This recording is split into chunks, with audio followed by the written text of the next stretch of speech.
In this video, you're going to see how to use the equation editor in Apple's Keynote, Pages, and Numbers apps. To begin with, a little bit of background. The equation editor functions, but it's not a what you see is what you get interface. In other words, a WYSIWYG interface.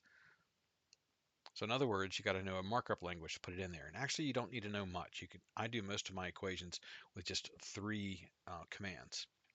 So you got to know something about MathML or LaTeX, but the library that it uses isn't complete. You can't import in libraries, so it doesn't have all the functions, but it is simple to use. I use the equation editor to create equations only. I know there's more you can do, but I'm just covering what I use it for. All right, so our basic idea is we're going to learn the basic commands for creating editing equations, and then I'm going to use the Apple app called Pages, where I can show you how to change the fonts, and then I will use the Apple app called Numbers to, again, show you some things you can do and how to insert it. But those are in different videos. Right now, we're just working on the first bullet. Keep in mind that if you want to access the equation editor, you hit Command, Option, and the letter E, or you could go to the Insert menu and choose the equation down at the drop down. And when you do, a dialog box like this will pop up, and so you'll type the code for your equation in this space, and you can see in gray they're really small letters. And then as you type it, your equation will appear down below. If it says invalid equation, then either you made a mistake or you just need to finish typing the equation. So this is the equation that I want to recreate. It contains the three functions that I use the most. So the first one's a subscript, and to do a subscript, you just put an underscore, and then your character follows the underscore. Here's an example of what I mean. So the example is x underscore start, output is x start, and only the s is subscripted because only the first symbol after the subscript is actually subscripted. But I want the whole word start.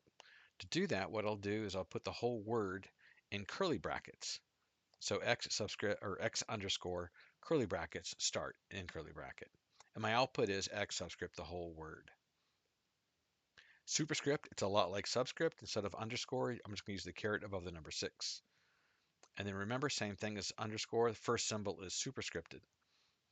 Same idea, x superscript, the word start, and only the s gets superscripted, but when I put it inside of the word start inside of curly brackets, everything gets superscripted. Now let's suppose I want to take this to the next step and I want to create something like this, which is v subscript 0 squared, or what I would say is v naught squared. The editor to do this looks like this, v subscript 0 caret 2. Or maybe I'm in chemistry and I want to create a chemical symbol for uranium.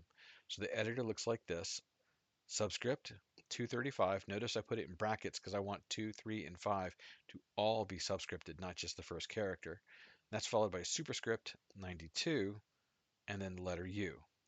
If I wanted to, I could reverse the order and do the superscript first, followed by the subscript. Any spaces you have in here won't matter. This is working in what's called math mode. So math mode ignores the spaces. Last thing to show you that I use a lot, like that 1/2, is a fraction. Backslash FRAC, a pair of curly brackets and a pair of curly brackets. The first pair of curly brackets is the numerator, the second pair is the denominator. So here's how I make the fraction distance divided by time.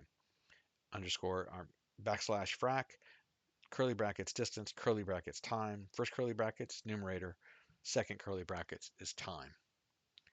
So to make this equation, this is what I'm going to use. Now I've color coded it and I've made it big just to kind of highlight different parts of it. So what I'm going to do is I'm going to pull up the keyboard shortcut, Command, Option, and the letter E. A dialog box appears, and this is what I would type in the dialog box. Now again, bigger than what you see in the dialog box, and it's not color coded in the box, but let's just highlight this. So the first thing I need is x and subscript 0. That's here. Next thing I need is v naught, v subscript 0, and the letter t. So remember, only the first character after the subscript gets subscripted, and so the t jumps right back up to the baseline. And then I've got this fraction to deal with, the 1/2. So backscore frac 1 in the first bracket, 2 in the second, and then at squared. So this is in math mode, which means that if I put any spaces anywhere in here, it won't care. So I'm just going to write this though as A times T and then superscript squared. And you can see down below in the preview, that's what the preview would look like to show me what my outcome is going to be. So there's the fraction and AT squared. So those are the three basic commands that I use for making most of my equations.